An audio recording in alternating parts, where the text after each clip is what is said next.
अब हम बालिग हो गए, अब हमारा कोई कुछ नहीं बिगाड़ सकता, न तुम्हारे पापा न मेरे पापा। अब हम लोग 18+ हो गए। अब देखो जैसे ही अपनी शादी होगी ना, सब सेटल हो जाएगा।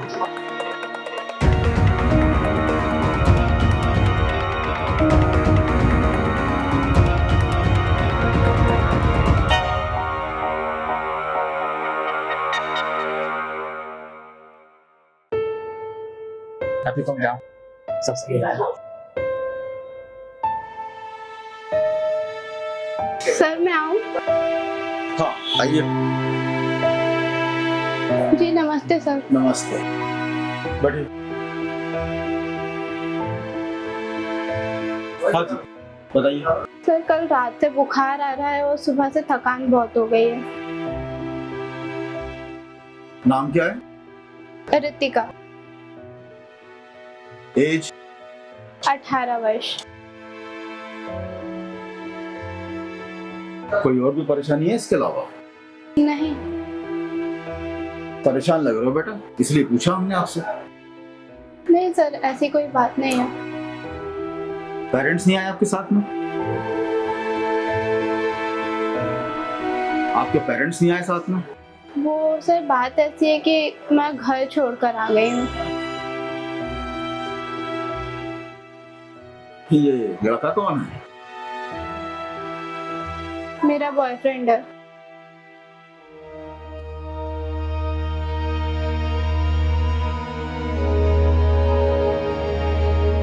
आप अपने माता पिता को छोड़कर घर छोड़कर आ गई हैं। लड़का करता क्या है? सर अभी पढ़ाई कर रहा है। गुड। और आप? मैं भी अभी पढ़ाई कर रही हूँ।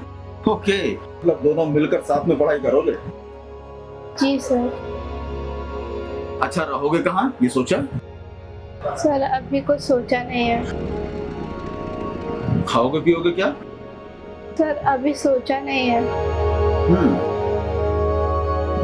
अच्छा लड़का रहने वाला कहाँ का है? उसके माता पिता क्या करते हैं?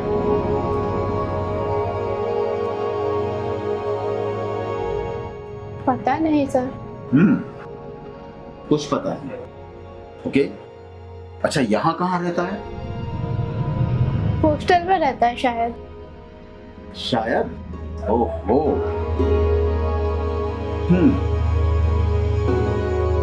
अच्छा बेटा एक बात बताओ, अगर मान लो मैं एक तरफ 1 रुपया रख दूं और एक तरफ ये 100 रुपया रख दूं, तो आप दोनों में से किसे उठाओगे? सर 1 रुपए का मैं क्या करूंगी, 100 रुपए ही लूंगी। लेकिन एक बात बताइए, आज सुबह जब आप घर छोड़कर निकली तो क्या आपने ये सोचा कि आप एक उस रिश्ते के लिए इन 100 रिश्तों को छोड़कर जा रही हैं जिसे आप ठीक से पहचानती भी नहीं हैं? आपने उन 100 रिश्तों को ठोकर मार दी। आपके माता पिता, आपके भाई बहन और आपके तमाम रिश्तेदार जिन्होंने बचपन से आपको पाला पोसा इतना बड़ा किया। देखो बेटा, बुरा मत मानना, लेकिन मुझे ऐसा लगता है कि आपको आपके पेरेंट्स से बात करना चाहिए। सुबह से आपके माता पिता आपके लिए कितने परेशान होंगे, इसको महसूस किया आपने? जी सर, मैं मेरे पिताजी से बहुत प्यार करती हूँ। अपने पिताजी से बहुत प्यार करती है, तो मुझे लगता है कि आपको अपने पापा को फोन करके बेटा उनसे बात करना चाहिए। मैं अभी मेरा फोन लेकर आती हूँ। गुड बेटा, आप मेरे सामने फोन लगाइए और अपने पापा से बात कीजिए, वो चिंता कर रहे होंगे आपके लिए। जाइए। मेरा फोन दीजिए। क्या कहा डॉक्टर साहब ने? आप मेरा फोन तो दीजिए। क्यों? मुझे पिताजी को फोन करना है। क्या बात करना उनसे? बात करनी है, दीजिए तो। नहीं नहीं, अभी कोई बात नहीं करना, शादी के बाद करेंगे जो बात करना है। आप नहीं दे रहे हैं फोन? नहीं नहीं, शादी के बाद करेंगे। मैं दूसरे फोन से बात कर लूंगी। अरे सर वो मेरा फोन नहीं दे रहे हैं, आप अपना फोन दे दीजिए। हाँ ये लो, इससे कॉल करो।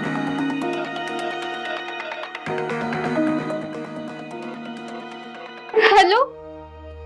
हाँ पिताजी। मैं ठीक हूँ। हाँ, यही कीर्ति नगर में हूँ। सॉरी पिताजी, आप मुझे यहाँ से ले जाइए। मैं अपना एड्रेस सेंड कर रही हूँ। अरे क्या कर रही है? बड़ी मुश्किल से तो भागे थे। अरे सुन,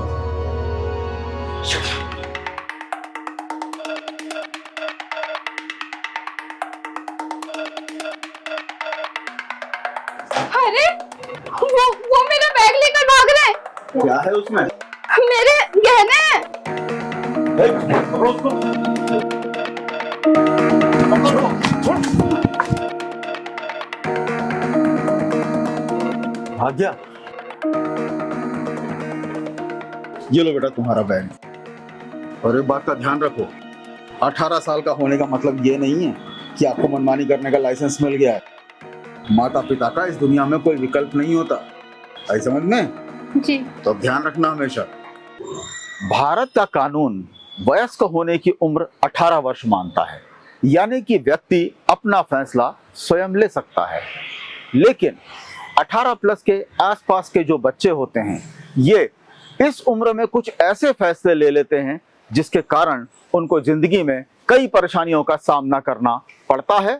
मैं हूं धर्मेंद्र वर्मा, मैं पेशे से एक पत्रकार हूं और आज हम 18 प्लस पर बात करेंगे। आजकल मीडिया, सोशल मीडिया और फिल्मों का जमाना है, जिसमें लड़के और लड़की की प्रेम कहानी को बहुत ही बढ़ा चढ़ा कर दिखाया जाता है, यानी कि बहुत ही ग्लैमरस तरीके से दिखाया जाता है, जिसका सीधा असर इन बच्चों के दिमाग पर पड़ता है। दाम्पत्य जीवन बहुत ही जिम्मेदारी का काम है।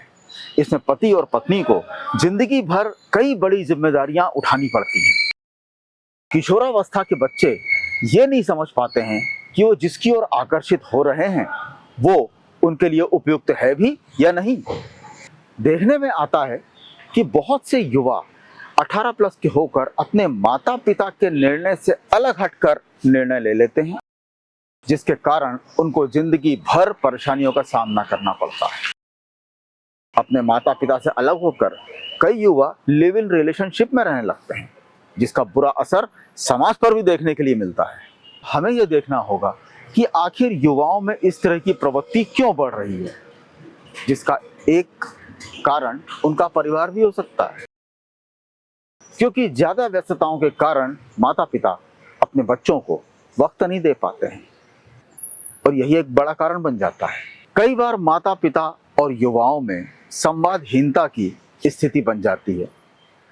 माता पिता बच्चों की मनोदशा को समझ नहीं पाते और यही कारण है कि ये युवा कभी फिल्में देखकर तो कभी बाहरी व्यक्ति के बरगलाने पर घर छोड़ने को तैयार हो जाते हैं।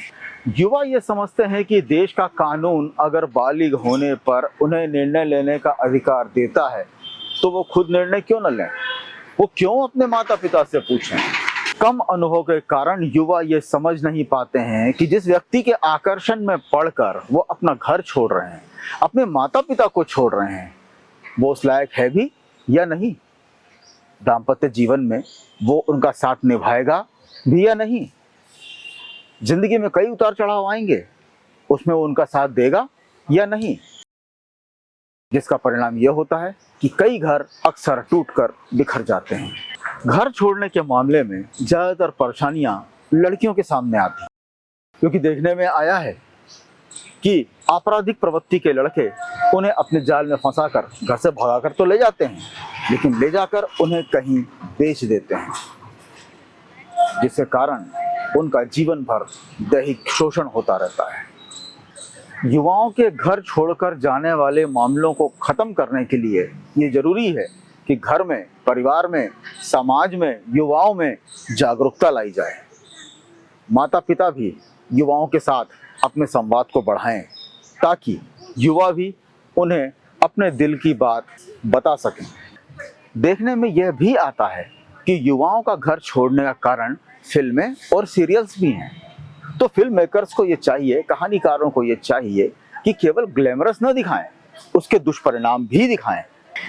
जब हम दोनों पहलू युवाओं को दिखाएंगे तभी वो सही फैसला ले सकेंगे। धन्यवाद।